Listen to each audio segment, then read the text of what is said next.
The Met Police have actually rubbished the story on the front of the Mail on Sunday today, saying police are so cowed by the anti-Semitic mob they've covered up the Holocaust memorial. It's actually the Royal Parks who have covered up a Holocaust memorial garden. This is in Hyde Park in central London, covered by a blue tarpaulin yesterday to protect it from pro-Palestinian protesters. The Metropolitan Police say the Royal Parks do this quite often. They don't want things to be defaced and so on. Nonetheless, there will be a number of people who will be quite concerned by the fact that even if it's for a number of events, this is happening during the pro-Palestinian protests. Interestingly, yesterday the campaign against anti-Semitism, as I'm sure we all know, were thinking of doing some sort of march, some sort of gathering anyway. I was actually going to join them in that and after my programme, but that was called off because of threats and intimidation. This is clearly a big issue that is just continuing, Ben. It is, and public opinion is becoming increasingly polarised. You know, the more this happens, the more people are going to become more extreme in the positions they take in their views of each other, and it's a sign. You know, one of the biggest signals, I think, of the Gaza-Israeli war, one of the biggest takeaways from it is not what's going on in the Middle East, it's what's happening in Western democracies. Yes. And the multiculturalism and massive immigration that we've experienced over the last 25 years has now been shown up for the dividing force that it is. That There's a lot of anti-Semitism for people born in Britain as well, Ben. I mean, I was chatting to, I'm not disputing what you say, but there's certainly a lot of that as well. I had anti-Semitism from people born in the UK, yes. of different religious backgrounds.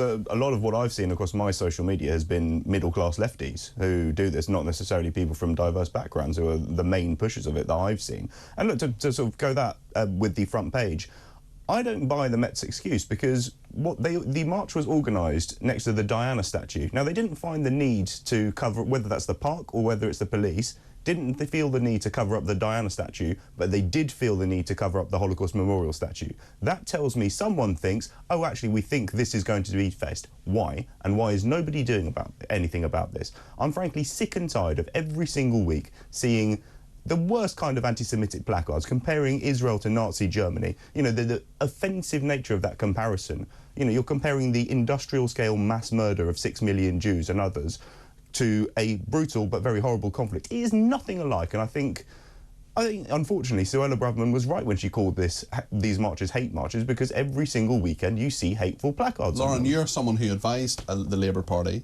You're someone who knows this area very well, and here you are in my studio. It's very telling, I think, and I'm glad you're doing it, talking about not just the people on these marches, not just agreeing with Suella Braverman, which I know you don't do most of the time, and talking about middle-class lefties, which, you know, you're kind of middle-class lefty, but there are so. What is it? Why is it that so many, I asked this question many times, that there are many middle-class lefties, and people from other backgrounds as well, but let's concentrate on the middle-class lefties for the moment, who would not dream of using the N-word, who would not dream of making a homophobic slur, who think it's okay to criticise Jewish people? Well, just not just criticise Jewish people, but they'll think that you can, if you substitute the word Jew with the word Zionist, that therefore all manner of racial abuse is therefore acceptable. And holding Jewish people in this country responsible for the actions of the Israeli government, which is not what they're responsible for. I think, fortunately, the Labour Party is now in a much better place now. I think, you know... Agreed. Do you think it is in a better place? I really, Are you sure you don't do. think this is just electioneering? No, I mean, I think it's genuine. On Armistice Day,